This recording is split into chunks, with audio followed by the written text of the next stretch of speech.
Je m'appelle Manon et j'ai 32 ans. Le jour où j'ai trouvé le portefeuille de mon mari dans la chambre de ma sœur, je pensais savoir à quoi ressemblait la trahison. Mais alors que je restais là, à fixer son alliance posée sur sa table de chevet, je n'avais aucune idée que cette liaison n'était que le début. Ce que j'allais découvrir était bien pire que l'infidélité. C'était un plan calculé pour détruire tout ce que je possédais. Le matin où Julien est parti travailler, j'ai senti que quelque chose clochait. Je n'arrivais pas à mettre le doigt dessus au début, juste cette sensation lancinante dans la poitrine, comme quand on oublie quelque chose d'important sans se rappeler quoi. Il m'a embrassé le front comme toujours, a pris son café comme toujours, mais ses yeux n'ont pas croisé les miens, pas une seule fois. Et quand il a pris son portefeuille sur le comptoir, il l'a tenu différemment, plus fermement, comme s'il avait peur que je voie ce qu'il y avait à l'intérieur. « Ça va ?» ai-je demandé, essayant de paraître détendu. « Ouais, je suis juste à la bourre, a-t-il dit, déjà à moitié sorti. » Mais il n'était pas en retard. Je l'avais regardé prendre son temps au petit déjeuner, faisant défiler l'écran de son téléphone avec ce petit sourire secret que je ne lui connaissais pas. Quand la porte s'est refermée derrière lui, la maison m'a semblé plus vide que d'habitude. Je suis restée là dans la cuisine, ma tasse de café réchauffant mes mains, à me demander pourquoi mon propre mari me semblait être un étranger. Notre mariage allait bien. Pas parfait, mais bien. Nous avions eu nos passages à vide l'année passée, de petites disputes pour rien, des soirs où l'on se couchait sans se dire grand-chose. Je me disais que tous les couples traversent des phases. Mais ces derniers temps, Julien était distant d'une manière qui semblait délibérée, comme s'il s'éloignait exprès, créant un espace entre nous que je ne pouvais pas franchir, peu importe mes efforts. J'ai essayé de chasser ce sentiment en me préparant pour la journée. Peut-être que je réfléchissais trop, peut-être que j'étais juste stressée par le travail. Mais en me brossant les dents et en regardant mon reflet, je ne pouvais ignorer cette oppression dans ma poitrine. Quelque chose bougeait sous la surface de ma vie, et j'étais terrifiée à l'idée de découvrir quoi. Vers midi, j'ai décidé de contacter ma sœur, Chloé. On avait l'habitude de déjeuner ensemble tout le temps, juste nous deux, à rire devant nos salades et à échanger des anecdotes sur nos vies. Elle était ma meilleure amie, la personne qui me connaissait mieux que quiconque. Ou du moins, c'est ce que je pensais. Je lui ai envoyé un texto. « Dès aujourd'hui, j'ai besoin d'un moment entre sœurs. » La réponse est arrivée vite. « Pas possible aujourd'hui, sous l'eau au boulot. On remet ça. » C'était la 3e fois ce mois-ci qu'elle annulait. Chloé travaillait dans le marketing et, bien sûr, elle était occupée, mais elle n'avait jamais été trop occupée pour moi auparavant. On avait toujours trouvé du temps l'une pour l'autre, même pendant ces deadlines les plus folles. La distance entre nous semblait nouvelle, inconfortable, comme une porte qui se refermait doucement et que je n'avais pas remarquée jusqu'à présent. J'ai fixé son message, ressentant une piqûre que je ne pouvais pas tout à fait nommer. Étais-je paranoïaque? Probablement. Mais je ne pouvais m'empêcher de me demander pourquoi tout le monde dans ma vie semblait soudainement hors de portée. En milieu d'après-midi, Julien m'a envoyé un message. « Je rentre tard ce soir, ne m'attends pas. » Je l'ai lu 3 fois. Il rentrait tard souvent ces derniers temps. Trop souvent, vraiment, mais c'était la façon dont il l'avait écrit qui me dérangeait. Froid, formel, il avait même mis un point à la fin, chose qu'il ne faisait jamais. Julien était le genre de gars qui écrivait, tout en minuscules, avec beaucoup trop de points d'exclamation. Ce message semblait venir de quelqu'un d'autre. J'ai essayé de l'appeler. Pas de réponse. J'ai envoyé un autre texto. « Tout va bien? » Rien. Juste le silence. J'ai essayé de me concentrer sur le travail, mais mon esprit ne cessait de vagabonder. J'ai ouvert mon ordinateur portable, sorti des tableurs, répondu à des emails, mais rien ne s'imprimait. Mes pensées revenaient sans cesse au comportement étrange de Julien, à l'indisponibilité soudaine de Chloé et à ce sentiment rongeant que quelque chose clochait profondément, fondamentalement. Vers 15 heures, j'ai retrouvé ma meilleure amie Léa pour un café. Elle m'a jeté un coup d'œil et a froncé les sourcils. « Tu as l'air épuisée », a-t-elle dit en s'asseyant sur la banquette en face de moi. « Je te cache pas que c'est une journée bizarre. » Léa m'a étudié un instant, puis a hésité. « Manon, je peux te demander quelque chose? »« Bien sûr. »« Tu as remarqué quelque chose de bizarre chez Julien ces derniers temps? Mon estomac s'est noué. Pourquoi tu demandes ça? » Elle se mordit la lèvre, clairement mal à l'aise. J'ai vu sa voiture l'autre jour, mardi, je crois. Elle était garée rue des Lilas, juste là. J'ai failli lui faire signe, mais j'ai réalisé qu'il n'était pas dedans. Rue des Lilas, ai-je répété lentement. Ouais, tu sais, près de l'appartement de Chloé, a terminé Léa. Le visage de Léa confirmait ce que je savais déjà. La rue des Lilas était à 2 pâtés de maison de chez ma sœur. La voiture de mon mari garée près de l'appartement de ma sœur un mardi après-midi, alors qu'il était censé être au travail. Je suis sûre que ce n'est rien, dit Léa rapidement. Peut-être qu'il voyait un client dans le quartier ou un truc du genre, mais sa voix ne semblait pas sûre, et la mienne non plus. J'ai quitté le café dans un état second, les mots de Léa résonnant dans ma tête. J'ai essayé de trouver des explications innocentes. Peut-être que Julien était passé déposer quelque chose pour Chloé. Peut-être qu'il faisait des courses pas loin. Mais plus j'essayais de rationaliser, plus les pièces du puzzle s'assemblaient d'une manière que je ne voulais pas admettre. Le nouveau parfum de Julien, celui qu'il avait commencé à porter il y a 1 mois, qui sentait cher et ne m'était pas familier. La façon dont il supprimait ses SMS en prétendant qu'il avait besoin de libérer de l'espace sur son téléphone. Les soirées tardives, la distance, les secrets, et Chloé, ma sœur, qui avait l'habitude de tout me dire, qui soudainement n'avait plus de temps pour moi. J'ai conduit jusqu'à la maison avec les mains tremblantes sur le volant. Quand je suis entrée dans notre allée, la maison semblait la même que d'habitude. La pelouse soignée, les volets blancs, ce pavillon qu'on avait acheté ensemble il y a 3 ans. Mais ça semblait différent maintenant, comme si je la voyais avec de nouveaux yeux. À l'intérieur, j'ai essayé de me distraire. J'ai nettoyé la cuisine, plié le linge, rangé la bibliothèque, mais rien n'y faisait. Mon esprit continuait de tourner, reliant des points que je voulais désespérément croire inexistants. À 18h, j'ai rappelé Julien. Cette fois, il n'a pas décroché, mais j'ai vu les accusés de lecture sur mes messages. Il les lisait. Il ne répondait juste pas. C'est là que j'ai remarqué quelque chose. Mon téléphone n'avait presque plus de batterie et mon chargeur n'était pas à sa place habituelle près du lit. J'ai fouillé la maison, de plus en plus frustrée, jusqu'à ce que je me souvienne que Chloé m'avait emprunté mon chargeur de secours il y a quelques semaines. Elle en avait besoin pour un déplacement professionnel et avait promis de me le rendre. La pensée de ce chargeur a déclenché quelque chose en moi, une raison, une excuse pour aller la voir. J'ai attrapé mes clés sans réfléchir et j'ai conduit jusqu'à l'appartement de Chloé. Les rues défilaient floues alors que j'essayais de calmer mon cœur qui s'emballait. C'était ridicule. J'étais paranoïaque. J'allais arriver, récupérer mon chargeur, peut-être discuter rapidement et réaliser que je m'étais inquiétée pour rien. Mais quand je me suis garée devant son immeuble, mes mains ne s'arrêtaient pas de trembler. Les lumières de son appartement étaient tamisées. Je pouvais les voir à travers la fenêtre, douces et basses, comme si elles essayaient de créer une ambiance. Le salon semblait impeccable à travers la vitre. Presque mis en scène. Trop parfait, trop calme. J'ai monté les escaliers lentement, chaque marche plus lourde que la précédente. Mon cœur battait si fort que je l'entendais dans mes oreilles. Arrivé à sa porte, j'ai hésité, ma main planant au-dessus de la poignée. Une partie de moi voulait faire demi-tour et partir. Une partie de moi savait qu'une fois cette porte ouverte, tout changerait. J'ai frappé doucement. « Chloé ?»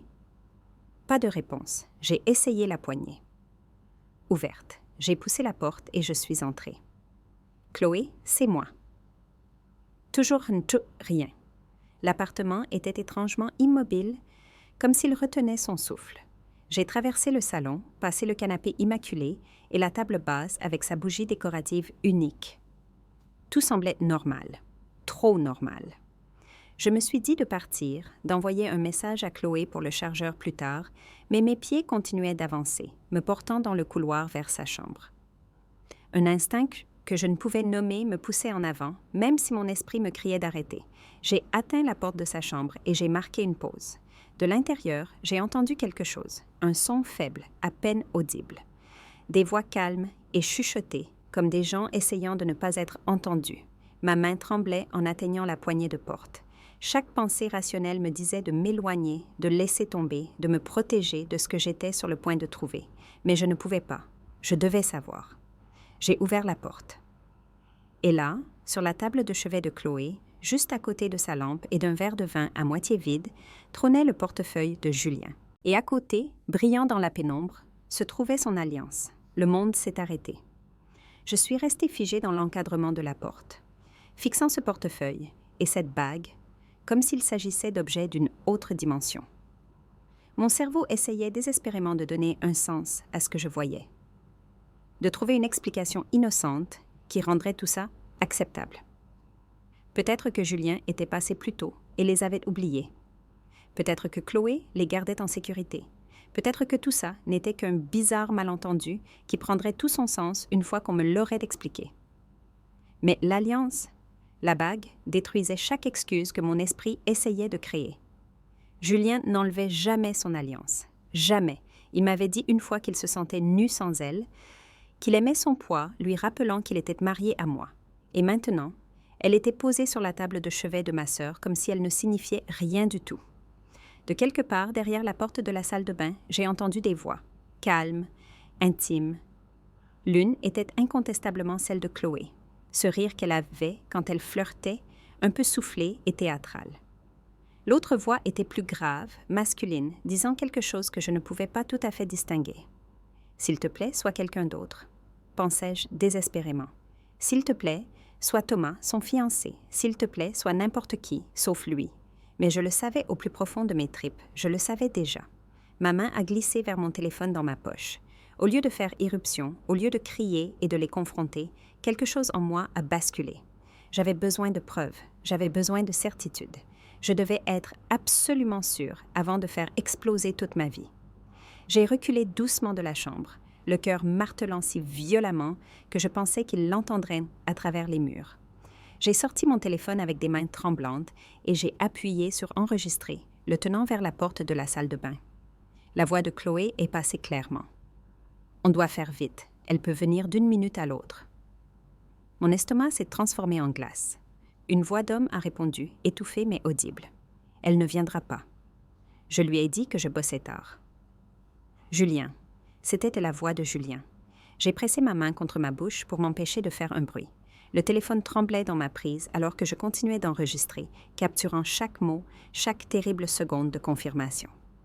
Je suis ressortie de la chambre avec précaution, silencieusement, comme si je désamorçais une bombe. Mon esprit hurlait, ma vision était brouillée par les larmes. Mais j'ai refusé de les laisser couler. Je me suis forcée à bouger lentement, délibérément. Je devais sortir avant qu'il ne me voie, avant qu'il ne sache que je savais. Dans la cuisine, j'ai remarqué des détails que j'avais manqués en entrant. 2 verres de vin près de l'évier, tous deux à moitié vides, l'un taché de rouge à lèvres et l'autre non. Une chemise d'homme drapée sur le dossier d'une chaise, gris foncé, d'apparence coûteuse, exactement le genre que Julien avait commencé à acheter récemment. Et ce parfum, son parfum, flottant dans l'air comme une preuve que je pouvais respirer. Tout s'est mis en place avec une clarté écœurante. Ce n'était pas nouveau, ce n'était pas une erreur unique. Cela durait depuis un moment, assez longtemps pour qu'ils prennent chez leurs aises, pour qu'ils deviennent imprudents, pour laisser des morceaux de leur trahison éparpillés comme s'ils possédaient l'espace ensemble. Ma sœur et mon mari, ma sœur et mon mari. La pensée se répétait dans mon esprit comme un disque rayé. Chaque répétition enfonçait le couteau plus profondément dans ma poitrine. J'ai sorti mon téléphone à nouveau, mes mains plus stables maintenant, alimentées par quelque chose de plus froid que le choc. J'ai fait défiler jusqu'au numéro de Thomas, le fiancé de Chloé, l'homme qui l'aimait, qui prévoyait de l'épouser dans 6 mois, qui n'avait aucune idée que sa future femme était dans cette salle de bain avec mon mari. J'ai tapé rapidement. « Tu dois venir ici maintenant, appart de Chloé. » J'ai appuyé sur « Envoyer » avant de pouvoir douter. Sa réponse est arrivée en quelques secondes. « Qu'est-ce qui se passe? Elle va bien? » J'ai fixé le message, la gorge serrée. Comment pouvais-je expliquer ça? Comment pouvais-je lui dire que non, elle n'allait pas bien? Qu'aucun de nous n'allait bien, que tout ce qu'on croyait savoir était un mensonge. J'ai tapé « Viens juste. S'il te plaît, ne lui dis pas que je t'ai écrit. » Une autre pause. Plus longue cette fois, puis « Je suis à 10 minutes. » Manon, tu me fais peur. Moi aussi j'ai peur, ai-je répondu. Puis j'ai ajouté, n'entre pas seul. Attends-tu-moi dehors? Je ne pouvais pas le laisser entrer sans préparation. Je ne pouvais pas le laisser vivre ce même coup de poignard de la découverte sans quelqu'un là qui comprenait. Nous étions tous les deux victimes de la même trahison, et d'une certaine manière, cela faisait de nous des alliés. Je me suis glissée hors de l'appartement aussi silencieusement que j'étais entrée, fermant la porte avec à peine un clic. Dans le couloir, j'ai pressé mon dos contre le mur et je me suis enfin laissée aller à ressentir. Le choc, l'incrédulité, le poids écrasant de ce que je venais de découvrir. Mais je ne pouvais pas m'effondrer. Pas encore. Pas ici. J'ai descendu les escaliers et je suis restée devant l'immeuble, l'air frais du soir me frappant le visage comme une gifle. Mon téléphone a vibré. Thomas appelait. J'ai répondu. « Je suis presque là. » dit-il, la voix tendue par l'inquiétude. « Manon, qu'est-ce qui se passe? »« Quand tu seras là, je te montrerai. » ai-je dit doucement. « Mais Thomas, je suis tellement désolée. Je suis tellement désolée. » « Désolée de quoi? » Sa voix se brisa légèrement. « Manon, tu me fais flipper. Je sais, arrive juste. » J'ai raccroché et j'ai attendu, regardant les fenêtres de l'appartement de Chloé, comme si elles pouvaient exploser à tout moment. Je pouvais voir du mouvement à travers le verre dépoli. Deux ombres, trop proches l'une de l'autre, bougeant d'une manière qui me retournait l'estomac. Les minutes semblaient des heures. Je restais là, froide et engourdie, repassant tout dans ma tête. Chaque moment étrange des derniers mois prenait soudain un sens horrible. La distance de Julien, les excuses de Chloé, la façon dont ils agissaient tous les deux comme si j'étais le problème, comme si j'étais nécessiteuse ou paranoïaque de vouloir leur temps et leur attention. Ils m'avaient fait me sentir folle. Ils m'avaient fait douter de moi. Et tout ce temps, ils faisaient ça. La voiture de Thomas est arrivée vite, les pneus crissant légèrement alors qu'il se garait. Il a sauté dehors, l'air frénétique et pâle. « Manon !» J'ai levé le portefeuille de Julien et son alliance. Je les avais attrapés en sortant, incapable de les laisser là comme preuve de ma propre stupidité. Thomas les fixa, son visage devenant livide. « Non, c'est pas. C'était sur sa table de nuit, » j'ai dit doucement. « Et ils sont ensemble en ce moment même. » Sa bouche s'ouvrit et se ferma, aucun son ne sortant. Je l'ai regardé assimiler l'info. J'ai vu la même séquence de déni et de réalisation que je venais de traverser s'écraser sur ses traits. Je les ai entendus. Ai-je continué, la voix stable malgré tout. J'ai enregistré. Ils sont dans la salle de bain. Ils pensent qu'on ne sait pas. Les mains de Thomas se sont serrées en poing, sa mâchoire si serrée que je voyais les muscles tressauter. Je vais le tuer. Non, ai-je dit fermement. Tu vas frapper à cette porte et on va les obliger à faire face à ce qu'ils ont fait. Il m'a regardé, les yeux brûlants de douleur et de fureur. Puis il a hoché la tête une fois, sec et décisif. Nous avons monté les escaliers ensemble, deux personnes unies par la trahison. La respiration de Thomas était saccadée à côté de moi. Tout son corps vibrait d'une rage à peine contenue. Quand nous avons atteint la porte, il n'a pas hésité. Il a martelé dessus avec son poing, assez fort pour faire trembler le cadre. « Chloé !» a-t-il crié. « Ouvre la porte !» De l'intérieur, nous avons entendu de l'agitation, des voix paniquées, des choses renversées, les bruits de gens essayant désespérément de se rendre présentables pour cacher ce qui ne pouvait plus l'être. Thomas a frappé à nouveau. « Je sais que vous êtes là-dedans. Ouvre cette porte tout de suite !» Je me tenais légèrement derrière lui, le cœur battant la chamade, chaque muscle de mon corps tendu. Une partie de moi voulait courir.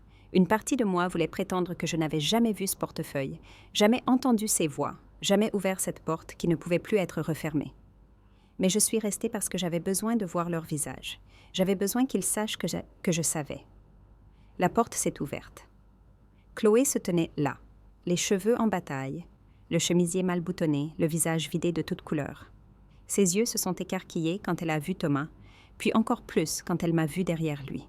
« Thomas !» a-t-elle soufflé. « Manon, sais pas, où est-il ?» La voix de Thomas était mortellement calme. La bouche de Chloé s'ouvrait et se fermait comme un poisson. Derrière elle, je pouvais voir dans l'appartement. Et là, sortant de la chambre, se trouvait Julien, la chemise à moitié boutonnée, les cheveux ébouriffés, le visage figé dans un masque d'horreur pure quand il nous a vus dans l'embrasure. Nos yeux se sont croisés à travers la pièce. À ce moment-là, j'ai tout vu. sa culpabilité, sa peur, sa course désespérée pour une explication qui ne viendrait jamais. « Manon, » chuchota-t-il, faisant un pas en avant. « Manon, je peux expliquer. »« Ne fais pas ça, » ai-je dit, ma voix étonnamment calme. « N'ose même pas. » L'appartement est devenu une cocotte minute. Thomas a bousculé Chloé pour passer, les mains tremblantes, le visage rouge de rage et de larmes qu'il luttait pour retenir. Chloé a trébuché en arrière, la bouche s'ouvrant et se fermant alors qu'elle essayait de former des mots qui ne venaient pas. Julien restait figé près de la porte de la chambre, une main encore sur les boutons de sa chemise comme s'il avait été pris en photo en plein mouvement. Il me fixait avec ses yeux que j'avais aimés pendant 5 ans et je voyais un étranger me regarder en retour. « Depuis combien de temps ?» La voix de Thomas coupa le silence comme une lame. Il se tourna vers Chloé, tout son corps vibrant. « Depuis combien de temps ça dure ?»« Thomas. »« S'il te plaît. » Chloé tendit la main vers lui, mais il se écarta de son toucher comme si elle l'avait brûlé. « Ne me touche pas !» a-t-il crié. « N'ose pas me toucher. » Julien a finalement bougé, faisant un pas prudent vers moi. « Manon, si tu me laissais juste expliquer. »« Expliquer quoi ?» ai-je demandé, et ma voix est sortie froide. Plus froide que je ne m'étais jamais entendue. Expliquer pourquoi ton alliance était sur la table de nuit de ma sœur. Expliquer pourquoi tu me mens depuis des mois. Quelle partie, Julien? Il a tressailli au son de son nom. Ce n'est pas ce que tu crois. J'ai ri, j'ai vraiment ri. Ça sonnait creux et brisé. C'est pas ce que je crois, j'ai trouvé ton portefeuille. Je vous ai entendu. Je t'ai enregistré en train de dire que je ne viendrais pas parce que tu m'avais dit que tu bossais tard. Alors, s'il te plaît, dis-moi ce que je suis censée penser. Chloé a commencé à pleurer bruyamment, des sanglots dramatiques qui, autrefois, m'auraient fait me précipiter pour la réconforter. Maintenant, il me rendait juste malade. « Je n'ai jamais voulu que ça arrive, » a-t-elle gémi. « c'est juste arrivé. » « Ferme-la. » Thomas s'est retourné vers elle, son visage tordu par la douleur. « Ferme-la juste avec tes excuses. Tu portes ma bague de fiançailles pendant que tu couches avec son mari. » Chloé a regardé sa main comme si elle avait oublié que la bague était là. Elle a essayé de l'enlever, la tripotant désespérément, mais Thomas lui a saisi le poignet. « Non, » dit-il doucement. « Je la reprendrai quand je serai prêt. Là, tout de suite, je ne peux même pas supporter de te regarder. » Il l'a lâché et s'est tourné vers Julien, qui a fait un pas instinctif en arrière. Pendant 1 seconde, j'ai cru que Thomas allait vraiment le frapper. Une partie de moi le voulait. « Vous avez 5 secondes pour dégager de cet appartement avant que je fasse quelque chose que je regretterai, » a dit Thomas, la voix stable mais létale. Julien m'a regardé à la place, les yeux suppliants. « Manon, s'il te plaît, on peut juste parler seul ?»« Non, » ai-je dit simplement. « Manon, j'ai dit non. » Quelque chose dans mon ton a dû finalement l'atteindre parce qu'il a arrêté d'essayer de m'approcher. Ses mains sont tombées le long de son corps, impuissantes et vides. « Ça ne voulait rien dire, » a-t-il réessayé, la voix désespérée. « C'était une erreur. Une stupide erreur. » « Des mois, » l'ai-je coupé, ma voix montant malgré mes efforts pour rester calme. « Des mois d'erreur. » Parce que c'est ce que c'était, non? Pas une erreur, pas un soir.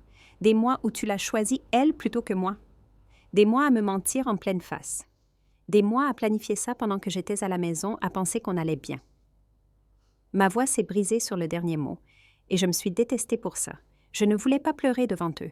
Je ne voulais pas qu'ils voient à quel point ils m'avaient détruite. Chloé s'est effondrée sur son canapé, sanglotant toujours. « Manon, tu es ma sœur. S'il te plaît, tu dois comprendre. » Comprendre quoi? J'ai marché vers elle lentement, délibérément. Comprendre comment tu as pu me faire ça? Comment tu as pu me regarder dans les yeux chaque jour et mentir? Comment tu as pu annuler nos déjeuners parce que tu étais trop occupée à coucher avec mon mari? Elle a tressailli comme si je l'avais giflée. C'était pas comme ça. Alors c'était comment, Chloé? Dis-moi. Fais-moi comprendre comment ma propre sœur a pu me trahir comme ça. Elle a ouvert la bouche, mais rien n'est sorti. Il n'y avait rien qu'elle puisse dire. Aucun mot n'existait pour rendre ça acceptable. Julien a essayé 1 fois de plus. « Manon, je t'aime. »« Arrête !» J'ai levé la main, l'arrêtant. « Ne me dis pas ce mot. Tu n'as plus le droit d'utiliser ce mot. »« Mais si. »« Non. Ma voix a résonné sur les murs. Tu ne m'aimes pas. On ne ment pas aux gens qu'on aime. On ne trahit pas les gens qu'on aime. On ne vole pas de l'argent sur des comptes joints pour se payer des chambres d'hôtel avec quelqu'un d'autre quand on aime. Son visage est devenu encore plus pâle. Tu sais pour. Je sais tout, Julien. J'ai vérifié nos relevés bancaires. J'ai vu les virements vers le compte de Chloé. J'ai trouvé les reçus. Tu pensais vraiment que je ne remarquerais pas des milliers d'euros disparaître? La tête de Thomas a claqué vers Chloé. Il t'a donné de l'argent? Elle ne voulait pas le regarder. De nouvelles larmes coulaient sur ses joues, mais elle restait silencieuse. « Réponds-moi » a exigé Thomas. « Il t'a donné notre argent? Pendant que je faisais des heures sup pour payer notre mariage, tu lui prenais de l'argent? C'était pas comme ça, a-t-elle chuchoté. Alors c'était comment? A-t-il hurlé. Parce que de là où je suis, on dirait que vous deux planifiez ça depuis un moment. On dirait que je n'ai été qu'un imbécile payant pour un mariage avec une femme qui n'est jamais vraiment à moi. L'appartement semblait trop petit, trop chaud, trop étouffant. Je pouvais entendre les voisins bouger dans le couloir, écoutant probablement chaque mot. Une partie de moi était mortifiée. Une partie de moi était contente. Qu'ils entendent. Que tout le monde sache ce que ces deux-là ont fait. « Je pars », ai-je dit brusquement. Je ne pouvais plus être dans cette pièce à respirer le même air qu'eux. Julien a bougé pour bloquer la porte. « Manon, attends. »« Bouge », ai-je dit doucement. « Laisse-moi juste expliquer. »« Bouge, Julien. Ou je jure devant Dieu que j'appelle la police et je leur dis que tu me retiens ici contre ma volonté. » Il a scruté mon visage à la recherche de quelque chose. Le pardon, peut-être, ou un signe que cela pouvait être arrangé. Quoi qu'il cherchât, il ne l'a pas trouvé. Il s'est écarté. Je suis passée devant lui, devant Chloé, pleurant toujours sur le canapé, devant les preuves de leur trahison éparpillées dans l'appartement. Thomas m'a suivi, mais Julienne m'a attrapé le bras dans le couloir, sa prise désespérée. « S'il te plaît, Manon, s'il te plaît. » Ça ne voulait rien dire. C'est juste arrivé. J'ai regardé sa main sur mon bras, puis son visage. « Tu as choisi ça, » ai-je dit doucement. « Chaque fois que tu venais ici au lieu de rentrer à la maison avec moi, tu as choisi ça. Chaque fois que tu as menti sur le fait de travailler tard, tu as choisi ça. Chaque fois que tu m'as regardé dans les yeux et que tu m'as fait sentir folle de poser des questions, tu as choisi ça. Alors ne me dis pas que c'est juste arrivé. Tu l'as fait arriver. J'ai libéré mon bras et j'ai continué à marcher. Derrière moi, je l'ai entendu commencer à suivre, mais Thomas s'est interposé entre nous. « Arrête !» a averti Thomas. « N'y pense même pas. » J'ai descendu les escaliers et je suis sortie sur le parking avant que mes jambes ne commencent à trembler. Je me suis appuyée contre ma voiture, avalant de l'air, essayant de tenir le coup. Des portes s'ouvraient dans l'immeuble. Des visages apparaissaient aux fenêtres. Des voisins que j'avais rencontrés aux fêtes de Chloé, des gens qui nous connaissaient toutes les deux, regardant le drame se dérouler avec une curiosité morbide. Thomas a émergé un instant plus tard, le visage dévasté. Il est passé devant Julien, qui nous avait suivis en bas, et est allé directement à sa voiture. Puis il s'est arrêté et s'est retourné.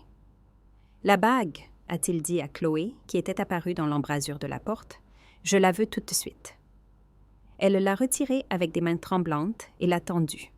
Thomas s'est approché, l'a prise sans la toucher, et l'a fourrée dans sa poche. « C'est fini » a-t-il dit simplement. Puis à moi. « Manon, tu as besoin que je te suive jusque chez toi, pour être sûr que tu rentres bien. » J'ai secoué la tête, ne faisant pas confiance à ma voix. « Appelle-moi si tu as besoin de quoi que ce soit » a-t-il dit. « N'importe quoi. On est dans le même bateau maintenant. » J'ai hoché la tête. Il est parti, laissant Julien et moi seuls sur le parking. « Manon » a commencé Julien. « Rentre à l'intérieur, Julien » ai-je dit avec lassitude. « Retourne la voir. » C'est ce que tu voulais, non? Non, je te veux, toi. Je veux rentrer à la maison. Nous n'avons plus de maison, ai-je dit. Tu l'as détruite. Je suis montée dans ma voiture et j'ai verrouillé les portières. Julien restait dehors à parler, à supplier, sa voix étouffée par la vitre. Je n'ai rien entendu.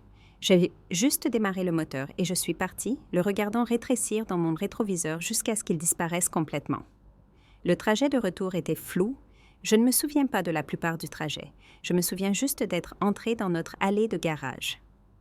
Mon allée maintenant, me suis-je corrigée, et d'être restée assise dans la voiture pendant ce qui a semblé être des heures.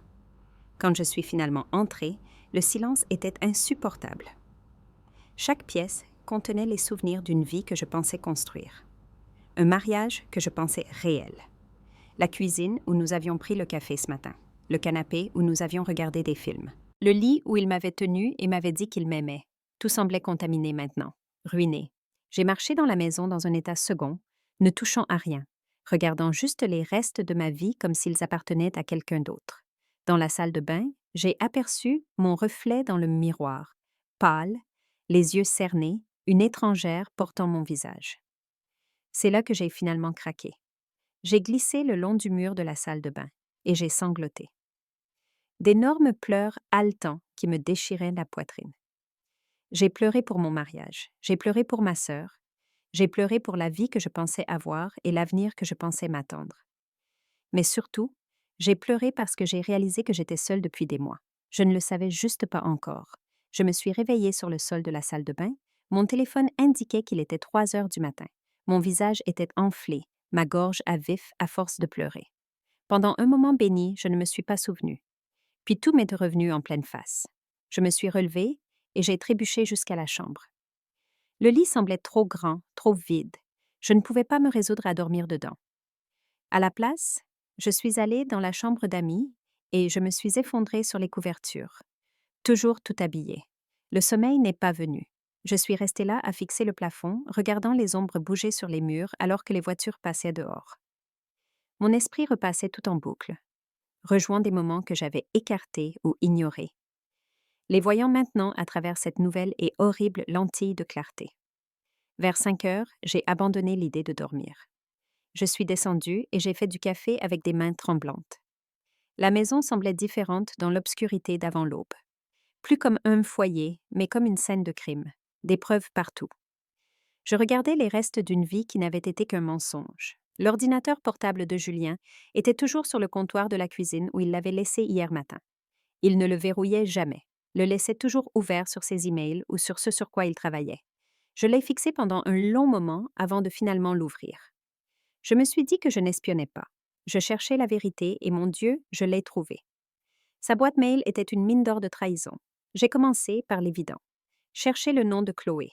Ce que j'ai trouvé m'a retourné l'estomac. Des reçus. Des douzaines. Des hôtels dont je n'avais jamais entendu parler. Des restaurants où je n'étais jamais allée. Des cadeaux que je n'avais jamais reçus. Tout débité sur notre carte de crédit commune.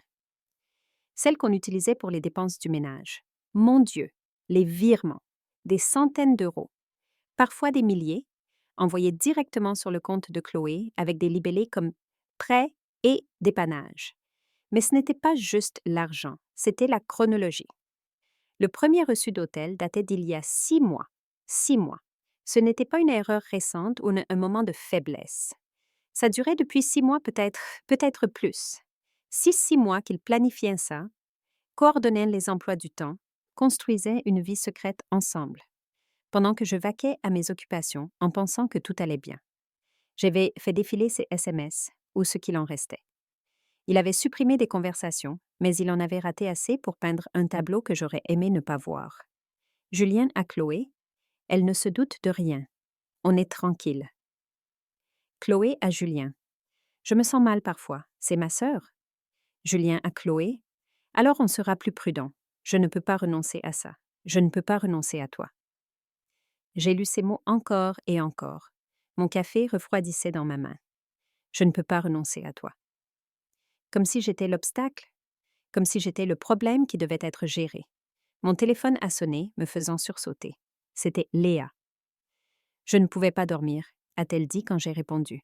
Comment tu tiens, le coup? Je tiens pas, ai-je admis. Ma voix sonnait creuse.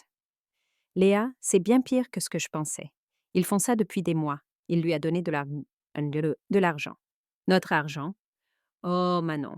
Sa voix s'est brisée de sympathie. J'arrive. Non, c'est trop tôt. Je suis déjà dans ma voiture. Elle a raccroché avant que je puisse argumenter. 20 minutes plus tard, elle était à ma porte avec du café et des viennoiseries, jetant un coup d'œil à mon visage et me tirant dans un câlin qui m'a fait recommencer à pleurer. On s'est assise à la table de la cuisine pendant que je lui montrais tout, les reçus, les virements, les SMS. Son visage s'assombrissait à chaque nouvelle preuve. C'est au-delà d'une liaison, a-t-elle dit finalement. Manon, il te vole. C'est pas de l'amour ou de la passion ou quoi que ce soit qu'il va essayer de prétendre. C'est calculé. C'est criminel. Je n'y avais pas pensé comme ça, mais elle avait raison. Il avait utilisé notre compte jointe. L'argent que j'avais gagné, l'argent que je lui avais confié pour financer sa trahison, les chambres d'hôtel où il couchait avec ma sœur, les cadeaux qu'il lui achetait, les prêts qu'il lui avait faits sans me demander. « Tu as besoin d'un avocat ?» a dit Léa. « Genre hier. Tu dois te protéger financièrement avant qu'il ne fasse plus de dégâts? » Mon téléphone a vibré. Un texto de Julien. « S'il te plaît, appelle-moi, on doit parler. Je t'aime. » Je l'ai montré à Léa. Elle a pris mon téléphone et a bloqué son numéro avant que je puisse l'arrêter. « Tu n'as pas besoin d'entendre ces excuses maintenant, a-t-elle dit fermement. Tu dois décider de ta prochaine action. » Pendant que Léa préparait le petit déjeuner, j'ai continué à fouiller dans l'ordinateur portable de Julien. J'ai trouvé un dossier intitulé « Projet boulot » que je n'avais jamais remarqué avant. À l'intérieur se trouvaient des documents qui n'avaient rien à voir avec le travail. Des relevés financiers, des informations sur le compte épargne et quelque chose qui m'a glacé le sang.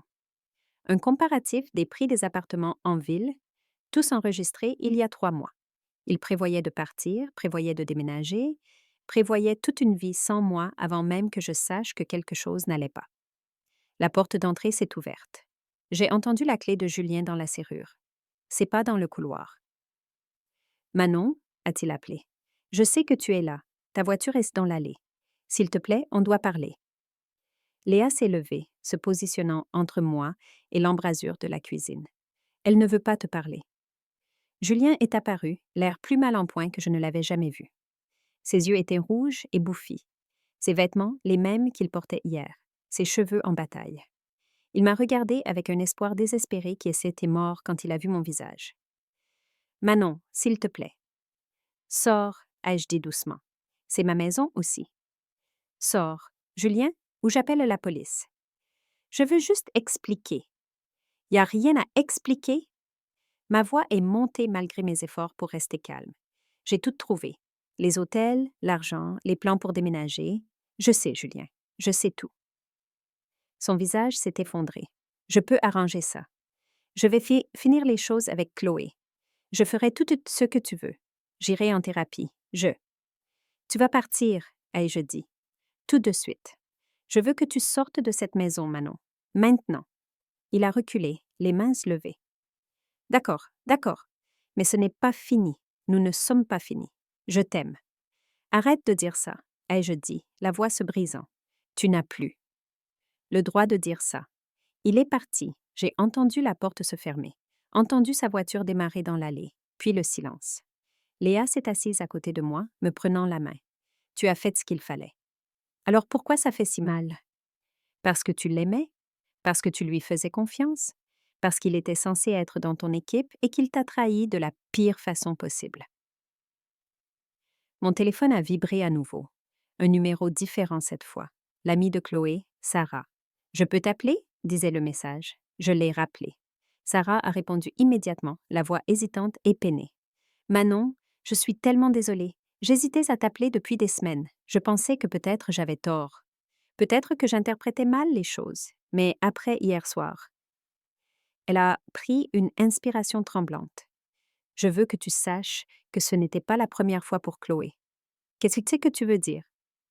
Elle a un schéma, a dit Sarah avec précaution. Elle a toujours été en compétition avec toi, même quand on était des gamines. Elle voulait tout ce que tu avais. Tes notes, tes amis, ta vie. Je pensais qu'elle avait passé l'âge, mais non. Elle a été jalouse de toi toute sa vie. Ça n'a pas de sens, ai-je protesté. Je n'ai jamais été en compétition avec elle. Je l'ai toujours soutenue. Je sais que tu l'as fait. Mais pour Chloé, ton bonheur était un rappel de ce qu'elle pensait ne pas avoir. Et quand tu t'es mariée avec Julien, mon Dieu, Manon, elle parlait de lui constamment. De combien il était parfait? De la chance que tu avais. Je pensais que c'était juste des discussions entre sœurs, tu sais, mais avec le recul, elle a planifié ça, ai-je dit lentement, la réalisation me frappant. Elle s'en est prise à lui délibérément. Je pense que oui, a admis Sarah, et je pense que Julien a été assez faible pour la laisser faire. Je suis tellement désolée, Manon. J'aurais dû dire quelque chose plus tôt. Après avoir raccroché, je suis restée assise dans un silence stupéfait. Ce n'était pas juste à propos de la trahison de Julien. C'était à propos de toute une vie de ressentiment de ma sœur, culminant dans le vol ultime. Prendre l'homme que j'aimais. Un autre texto est arrivé, cette fois de Thomas. Il m'avait envoyé des captures d'écran, des messages qu'il avait trouvés sur l'iPad de Chloé qu'elle avait oublié de supprimer. Je les ai ouverts, sachant que je le regretterais, mais incapable de m'arrêter. Chloé à Julien. Elle est tellement naïve. Elle pense vraiment qu'on traverse juste une mauvaise passe. Julien à Chloé. C'est plus facile comme ça. Quand je serai prêt à partir, ce sera plus propre si elle ne se doute de rien. Chloé à Julien. Parfois, je me sens mal pour elle, mais ensuite, je me souviens à quel point sa vie a toujours été facile. Julien à Chloé. Elle a eu sa chance de me rendre heureux. Elle a échoué. Ce n'est pas notre faute. J'ai lu chaque message, chacun étant un nouveau couteau dans mon dos. Ils avaient ri de moi, s'étaient moqués de ma confiance, planifiant ma douleur pendant que je menais ma vie, pensant que mon mari m'aimait et que ma sœur était ma meilleure amie. La dernière capture d'écran était la pire. Chloé à Julien. Je t'aime. Quand tout ça sera fini et que Manon sera hors du tableau, on pourra enfin être ensemble pour de vrai. Julien à Chloé. Je t'aime aussi. Bientôt. Je te promets. J'ai lâché mon téléphone comme s'il m'avait brûlé. Léa l'a ramassé, a lu les messages et m'a immédiatement tiré dans ses bras alors que je m'effondrais à nouveau. « Ils se méritent », a-t-elle dit férocement. « Ils méritent chaque moment misérable qu'ils vont avoir quand ils réaliseront ce qu'ils ont détruit. » Mais je l'entendais à peine. Tout ce à quoi je pouvais penser était cette phrase. Manon hors du tableau. Comme si j'étais un obstacle à éliminer. Comme si je n'étais rien. La trahison n'était pas seulement que Julien avait trompé. C'était qu'il ne m'avait jamais aimée du tout. Et ma sœur, la personne en qui j'avais le plus confiance au monde après mon mari, ne m'avait jamais vue comme autre chose qu'une concurrente à battre. J'étais seule. Vraiment, complètement seule, d'une manière que je n'avais jamais été auparavant. Et je n'avais aucune idée de comment j'allais y survivre. Le lendemain matin, je ne pouvais pas dormir. Mon esprit revenait sans cesse à ces relevés bancaires, à l'argent manquant, au schéma que j'avais été trop confiante pour remarquer avant. À 3 heures du matin, j'ai ouvert mon ordinateur portable et j'ai commencé à creuser plus profond. Ce que j'ai trouvé a fait paraître la liaison presque triviale en comparaison. Au cours des 6 derniers mois, Julien avait retiré près de 15 000 € de notre compte jointe. Les transactions étaient assez petites pour ne pas déclencher d'alerte. 200 par-ci, 500 par-là, mais constants, méthodiques, comme s'il avait planifié exactement combien il pouvait prendre sans que je remarque. Chaque retrait correspondait à une date que je reconnaissais maintenant. Réservation d'hôtel, dîner dans des restaurants chers où je n'étais jamais allée, et virement directement sur le compte de Chloé étiqueté comme « prête d'urgence ». Mais c'était plus que ça. J'ai trouvé des relevés de cartes de crédit que je n'avais jamais vus avant, des cartes ouvertes à nos 2 noms utilisant mes revenus comme garantie, des cartes que je n'avais jamais autorisées. Des cartes plafonnées avec des débits que je ne reconnaissais pas. Mes mains tremblaient alors que je faisais des captures d'écran de tout. Ce n'était pas juste de l'infidélité, c'était de la fraude financière. À 8 heures du matin, j'ai appelé ma banque. La femme au téléphone a écouté patiemment pendant que j'expliquais la situation. Retrait non autorisé, carte de crédit que je n'avais pas ouverte, un conjoint qui volait sur des comptes joints. « Je suis tellement désolée que vous traversiez ça », a-t-elle dit. « Laissez-moi vous passer notre service des fraudes. » À midi, j'avais gelé tous les comptes joints, signalé les cartes de crédit non autorisées et commencé le processus de séparation de nos finances. Chaque euro que Julien avait pris, chaque débit frauduleux qu'il avait fait, tout était documenté maintenant. Des preuves. Mais je n'avais pas fini de creuser. Je me suis souvenue de Sarah, l'amie de Chloé, mentionnant que Chloé avait toujours envié ma vie. Ça m'a fait penser aux propres finances de Chloé. Elle travaillait dans le marketing, gagnait bien sa vie, mais elle avait toujours vécu juste un peu au-dessus de ses moyens. Vêtements de marque, voyages coûteux, appartements qui auraient dû exploser son budget.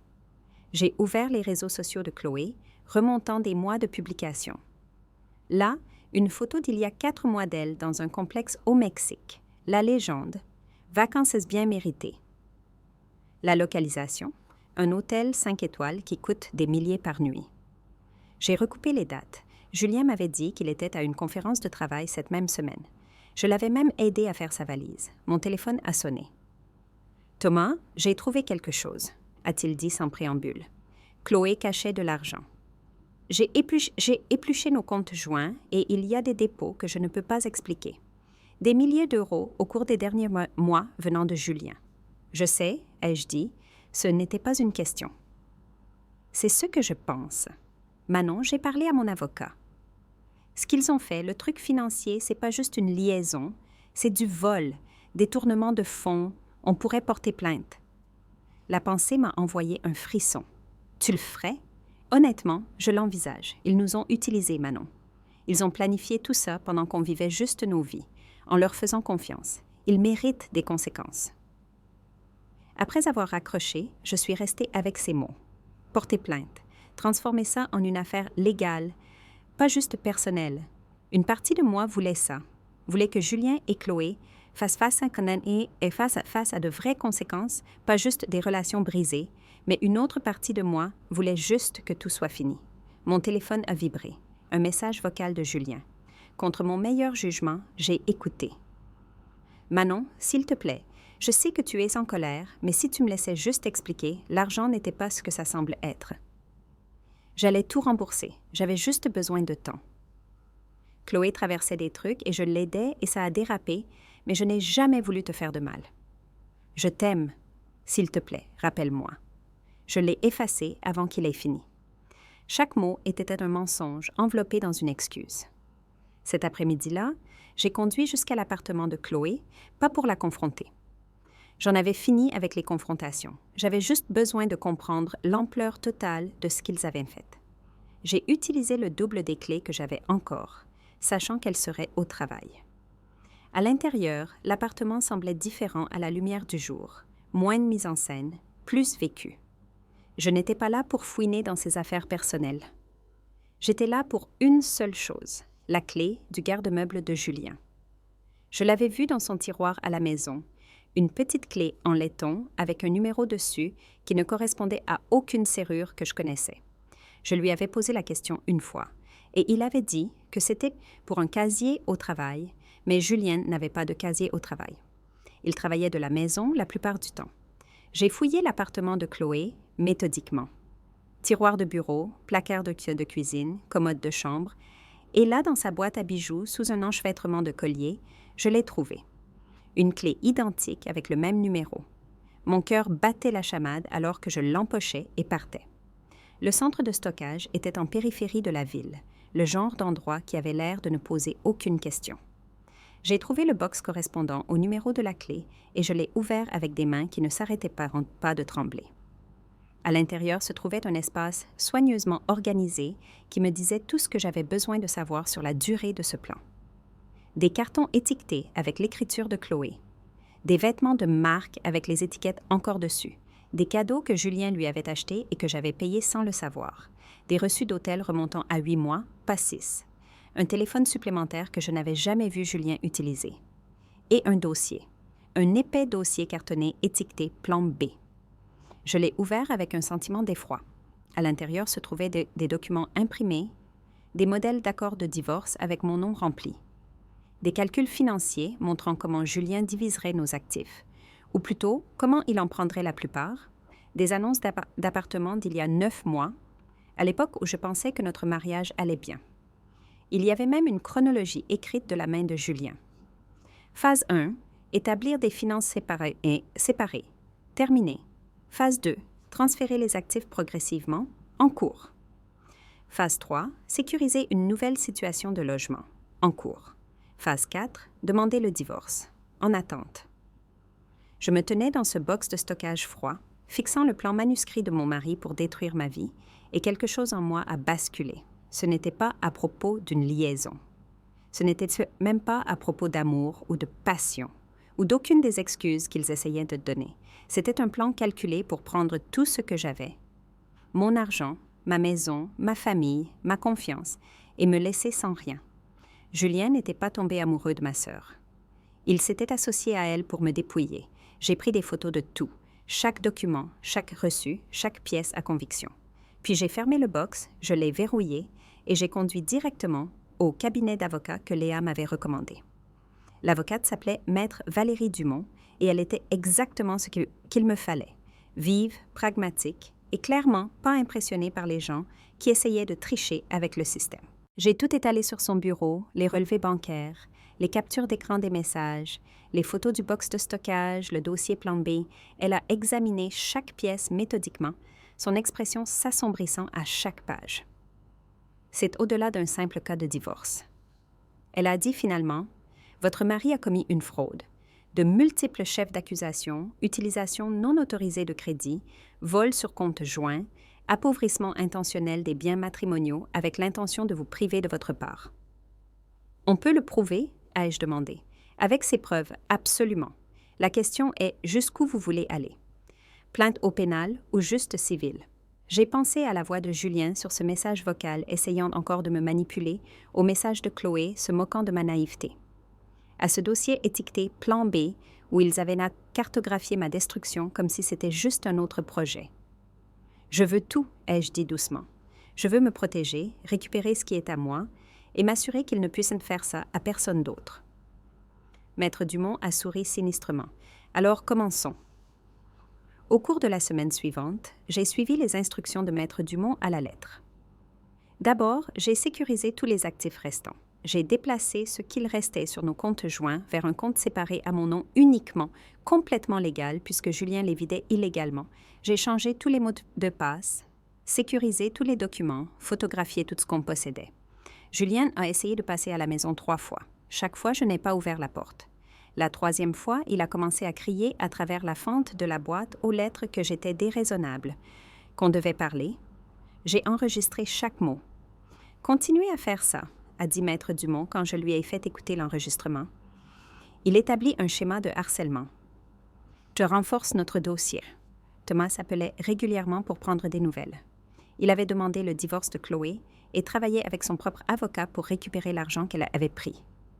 On était devenus des alliés improbables, 2 personnes qui avaient fait confiance à la mauvaise famille. « J'arrive pas à croire qu'on n'ait rien vu », a-t-il dit lors d'un appel. Tous les signes étaient notés là. « Ils ont fait en sorte qu'on ne les voit pas », ai-je répondu.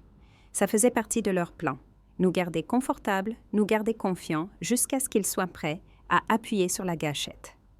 « Eh bien, ils ont appuyé trop tôt », a dit Thomas avec une satisfaction sinistre. « Et maintenant, ils vont payer pour ça. Mes parents ont appelé quand ils ont entendu parler du divorce. Maman a pleuré. Papa est resté silencieux pendant un long moment. Je ne l'ai jamais aimé, a dit papa finalement. Je sais que je ne l'ai jamais dit, mais quelque chose chez Julien me semblait toujours louche. « Pourquoi tu ne me l'as pas dit ?» ai-je demandé. Pas accusatrice, juste curieuse. « Aurais-tu écouté ? Tu l'aimais ? Tu étais heureuse ou on pensait que tu l'étais ? Je me suis dit que peut-être j'étais juste un père surprotecteur. » « Et Chloé ?» ai-je demandé doucement. La voix de maman s'est durcie d'une manière que je n'avais jamais entendue auparavant. « Ta sœur n'est pas la bienvenue dans cette maison tant qu'elle ne pourra pas s'expliquer. Et même alors, je sais qu'elle a toujours été en compétition avec toi, » a ajouté papa. « Mais ça dépasse toutes les bornes. On est de ton côté, Manon. Quoi que tu aies besoin. » Leur soutien signifiait plus que je ne pouvais l'exprimer. Pendant si longtemps, je m'étais sentie seule, mais je construisais une équipe, maintenant. Maître Dumont, Thomas, mes parents, Léa, des gens qui se souciaient vraiment de moi, pas de ce qu'ils pouvaient me prendre. Julien a laissé un autre message vocal. Celui-ci était différent, en colère au lieu de suppliant. « Tu es vindicative, Manon. Geler les comptes, vraiment? C'est notre argent, pas juste le tien.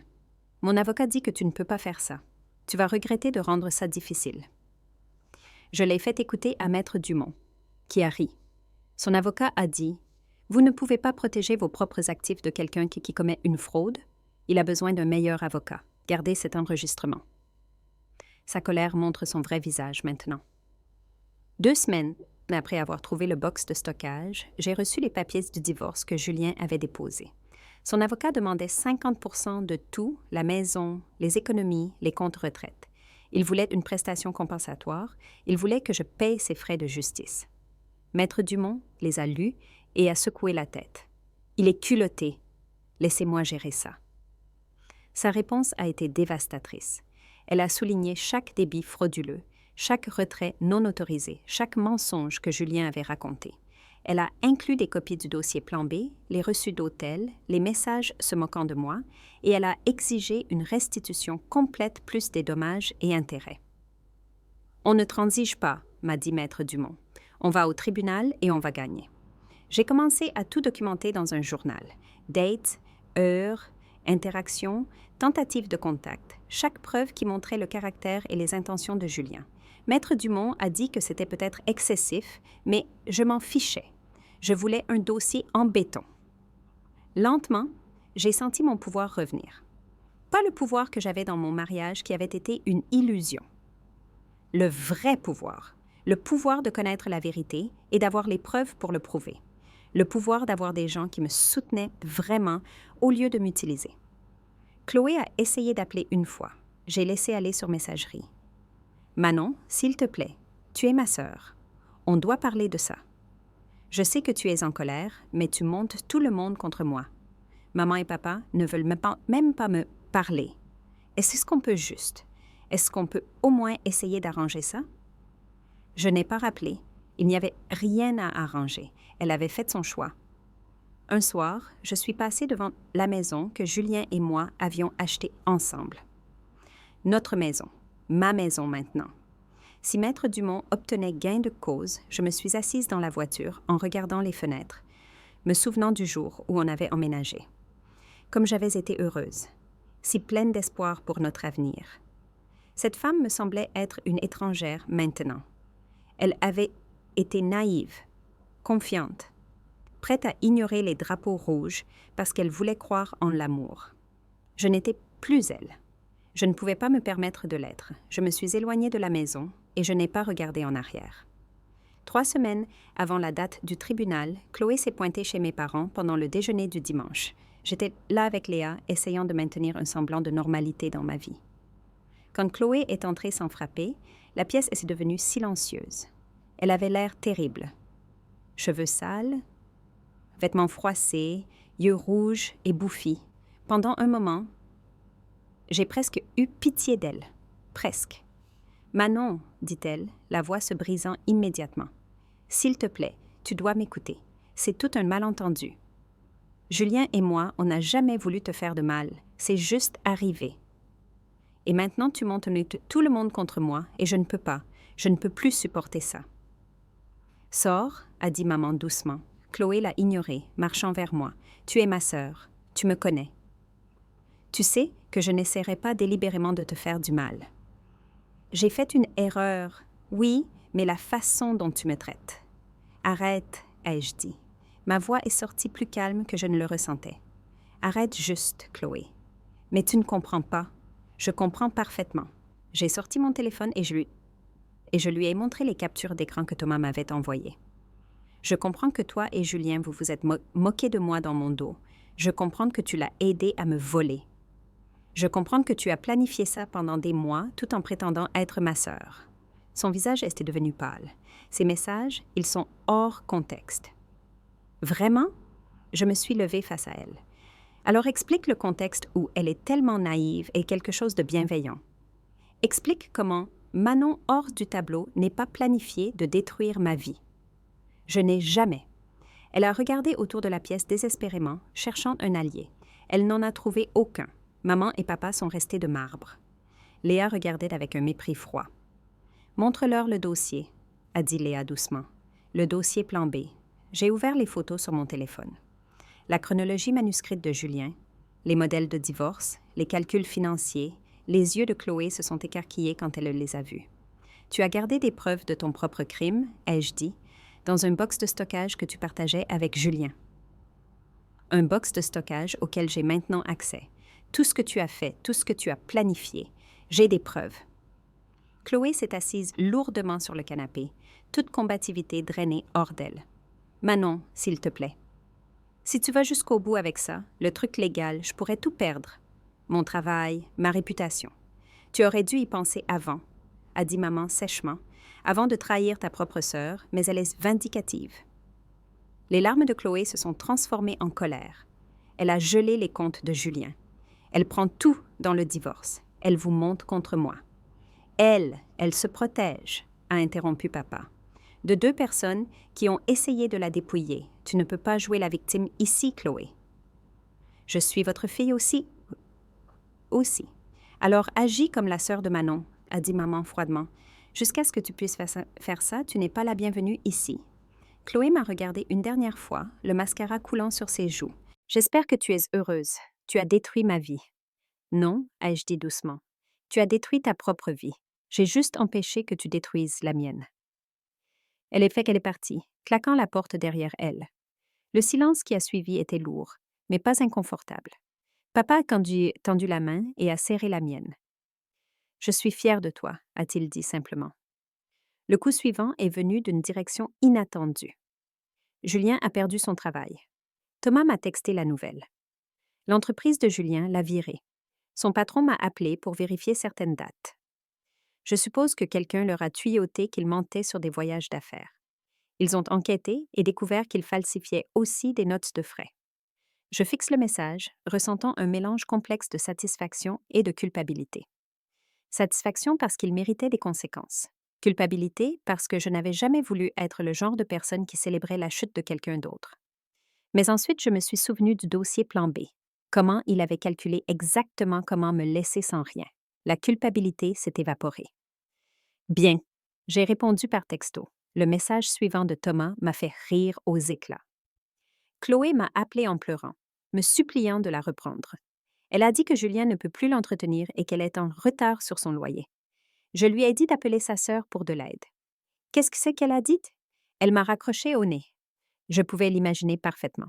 Chloé, réalisant que son grand plan s'était effondré, que la liaison qui, pensait-elle, mènerait au bonheur, l'avait au contraire laissée seule et en difficulté. Une partie de moi voulait se sentir mal pour elle. Cette partie devenait plus petite chaque jour. 2 semaines avant le tribunal, l'avocat de Julien a demandé une réunion de conciliation. Maître Dumont a haussé un sourcil quand elle me l'a dit. Ils ont peur. Elle a dit qu'ils savaient qu'on avait un dossier en béton. Ils veulent régler ça avant que ça n'aille au procès et ne devienne public. Qu'est-ce qui c'est qu'ils offrent? Ils partageront tout à 50-50 si vous acceptez de ne pas poursuivre pour fraude. Je n'ai même pas eu à y penser. Non. Vous êtes sûr? Un procès pourrait être compliqué. Je suis sûre. Ils prévoyaient de tout me prendre. Ils n'ont pas le droit de négocier maintenant qu'ils sont pris. Maître Dumont a souri. Bien. J'espérais que vous diriez ça. La semaine avant le tribunal, Julien s'est pointé à mon bureau. La sécurité m'a appelé avant de le laisser monter, demandant si je voulais qu'ils le virent. J'ai failli dire oui, mais quelque chose m'a fait leur dire de le faire monter. Il avait l'air terrible. Pire que Chloé. Ses vêtements flottaient, comme s'il avait perdu du poids. Son visage était tiré et pâle. Quand il m'a vu, quelque chose dans son expression s'est effondré. « Manon, a-t-il dit, s'il te plaît, est-ce qu'on peut juste parler? 5 minutes. C'est tout ce que je demande. »« Parle, ai-je dit, ne bougeant pas de mon bureau. Il s'est assis lourdement sur la chaise en face de moi. « Je sais que tu me détestes. Je sais que j'ai merdé. Mais le procès, Manon, si ça va au procès, je perdrai tout. Ma réputation, ma carrière. Tu as déjà perdu ta carrière, ai-je souligné, à cause de toi. » Les mots ont jailli de lui, en colère et désespéré. « Tu as parlé à mon patron des voyages d'affaires. Tu m'as fait virer. Tu détruis ma vie. »« Je n'ai rien dit à ton patron, ai-je dit calmement, mais je suis contente que quelqu'un l'ait fait. Il m'a fixée. Tu es vraiment devenue vindicative. » « Non, je suis devenue prudente. Il y a une différence. Tu as essayé de me voler, Julien. Tu as planifié ça pendant des mois. Tu t'es associé à ma sœur pour me voler systématiquement et détruire ma vie.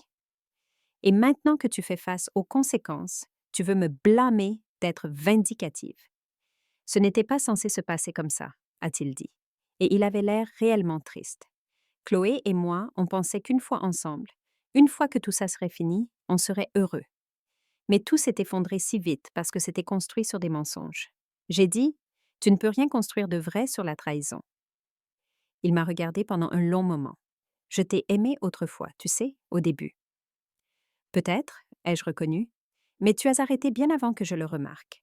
Et au lieu d'être honnête, au lieu de juste partir, tu as décidé de me détruire d'abord. Ce n'est pas de l'amour, Julien. Ça n'y ressemble même pas. De loin. Il est parti sans un autre mot.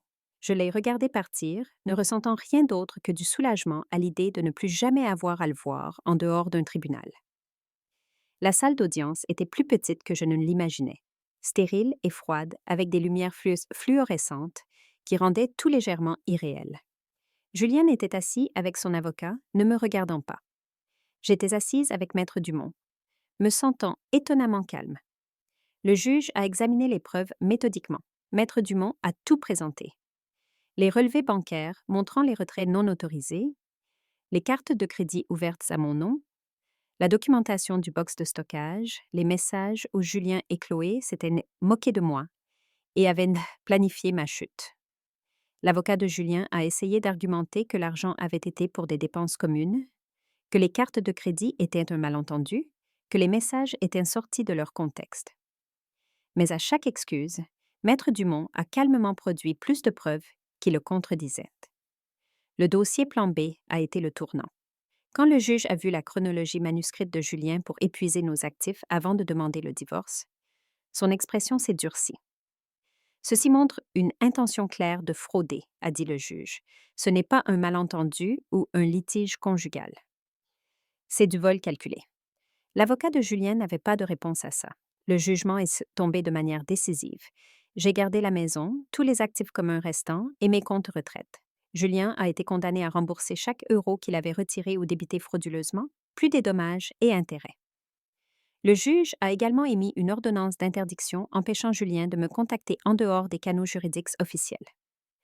De plus, a ajouté le juge, je transmets ce dossier au procureur de la République pour examen d'éventuelles poursuites pénales. Le visage de Julien est devenu blanc. Son avocat a immédiatement commencé à parler d'appel, mais le juge l'a coupé. Vous pouvez faire appel si vous voulez, maître, mais les preuves parlent d'elles-mêmes. Votre client s'est engagé dans un schéma de vol et de fraude. Il a de la chance que la plaignante ne pousse pas elle-même pour des poursuites pénales. À l'extérieur du tribunal, Thomas attendait. Il avait gagné son procès contre Chloé, lui aussi. Elle avait été condamnée à rembourser l'argent qu'elle avait pris et avait perdu ses droits sur tout bien partagé. « On l'a fait, » a-t-il dit en me serrant dans ses bras. « On l'a vraiment fait. »« Ouais, » ai-je dit, et j'ai senti le poids qui m'écrasait depuis des mois enfin se lever. On l'a fait. Au cours des semaines suivantes, ma vie a lentement pris forme. J'ai repeint la maison, changeant les couleurs que Julien avait choisies, m'appropriant l'espace. J'ai repris contact avec des amis que j'avais laissés s'éloigner pendant mon mariage. J'ai recommencé à courir, quelque chose que j'aimais avant que Julien ne se plaigne que ça lui prenait trop de temps. Chloé a déménagé discrètement. J'ai entendu par des amis de la famille qu'elle avait pris un travail dans une autre région pour essayer de reconstruire sa vie loin du scandale. Je n'ai rien ressenti à ce sujet. Pas de bonheur, pas de tristesse, juste une sourde reconnaissance qu'elle était partie. Julien a envoyé un dernier message par l'intermédiaire de son avocat, une lettre d'excuse. Je l'ai lue une fois. C'était plein d'excuses et de justifications déguisées en regrets. Je l'ai classée sans répondre. Certaines choses ne méritaient pas de réponse. 6 mois après le procès, j'étais assise dans mon salon, dans ma maison, entourée de meubles que j'avais choisis, et j'ai réalisé que je me sentais heureuse. Pas le bonheur naïf que je ressentais quand j'étais mariée, construit sur des mensonges confortables. Un vrai bonheur gagné en survivant à quelque chose de terrible et en ressortant plus forte. Léa est venue dîner, apportant du vin et des histoires sur ses derniers désastres amoureux. On a ri jusqu'à en avoir mal au ventre. De la façon dont je n'avais pas pu rire quand j'étais mariée. « Tu sais ce qui est dingue ?» a-t-elle dit, pendant qu'on nettoyait. « Tu ressembles plus à toi-même maintenant que tu ne l'étais avant que tout ça arrive. » Qu'est-ce que tu veux dire? Tu t'éteignais toujours pour Julien. Te rendant plus petite, plus silencieuse, plus pratique. Maintenant, tu es juste toi, pleinement toi. C'est bon à voir. J'y ai pensé après son départ. Elle avait raison. Je m'étais faite plus petite, essayant de rentrer dans le moule de l'épouse que Julien voulait. J'avais perdu des morceaux de moi-même sans même m'en rendre compte. Des loisirs que j'avais arrêtés, des amis dont je m'étais éloignée. Des rêves que j'avais mis de côté. Maintenant, je récupérais tout ça et je découvrais de nouvelles pièces aussi. J'avais recommencé à peindre. quelque chose que je n'avais pas fait depuis la fac. J'ai rejoint un club de lecture. J'étais même allée à quelques rendez-vous, rien de sérieux encore, mais la possibilité semblait excitante plutôt que terrifiante. Un soir, je suis passée devant le centre de stockage où j'avais trouvé le dossier plan B. Sur une impulsion, je me suis arrêtée et je suis entrée. Le box était vide maintenant. Maître Dumont avait tout vidé pour le procès. Je me suis tenue dans l'espace vide, me souvenant du choc et de l'horreur que j'avais ressenti quand j'avais ouvert ce dossier pour la première fois. Combien je m'étais sentie petite et impuissante, voyant leur plan, pour me détruire étalé noir sur blanc. Mais en me tenant là maintenant, je ne me sentais pas petite. Je me sentais forte. Ils ont essayé de me briser, et j'ai survécu. Plus que survécu, j'ai gagné. J'ai verrouillé le box pour la dernière fois et j'ai conduit vers la maison alors que le soleil se couchait, peignant le ciel de nuances d'or et de rose. Mon téléphone a vibré avec un texto de ma mère. « Dîner dimanche. Ton père fait ses fameuses lasagnes. » J'ai souri et j'ai tapé la réponse. Je serai là. À la maison, je me suis versé un verre de vin et je me suis assise près de la fenêtre, regardant le quartier s'installer dans la soirée. Il y a 1 an, j'aurais attendu que Julien rentre, me demandant pourquoi il était encore en retard, refoulant l'anxiété que quelque chose n'allait pas. Maintenant, je connaissais la vérité. Quelque chose n'allait pas, mais ce n'était pas moi. J'ai levé mon verre à mon reflet dans la fenêtre qui s'assombrissait. « Vous n'avez pas pris ma vie, » ai-je chuchoté. « Vous avez juste fait de la place pour que je la reconstruise. Et cette fois, je la construis pour moi-même. Pas de compromis, pas de me faire plus petite, pas de confiance aveugle. Juste moi, forte et entière, et enfin libre. » La maison s'est installée autour de moi avec des craquements et des soupirs confortables. Dehors, le monde continuait. Les gens vivant leur vie, faisant leurs choix, construisant leur avenir. Et à l'intérieur, je faisais la même chose. J'avais perdu mon mari et ma sœur, mais j'avais trouvé quelque chose de plus précieux, moi-même. La femme que j'étais censée être, non filtrée par les attentes ou les mensonges de quelqu'un d'autre. Demain, je me réveillerai dans ma maison, je ferai du café dans ma cuisine et je commencerai une autre journée de ma vie. Une vie qui était enfin vraiment la mienne. Et ça valait plus que tout ce que Julien et Chloé avaient essayé de me prendre. J'ai fini mon vin et je suis allée me coucher, dormant profondément d'une manière que je n'avais pas connue depuis des mois. Pas de cauchemar, pas d'anxiété, juste la paix parce que j'avais gagné. Pas parce qu'un juge l'avait dit, ou parce que Julien avait perdu son travail, ou parce que Chloé avait quitté la ville. J'avais gagné parce que j'avais survécu à leur trahison et que j'en étais ressortie plus forte. Je m'étais protégée, je m'étais battue pour moi-même et je m'étais reconstruite. Et à la fin, c'était la seule victoire qui comptait vraiment. Si quelqu'un que vous aimiez planifiait secrètement de détruire votre vie, auriez-vous vu les signes avant qu'il ne soit trop tard?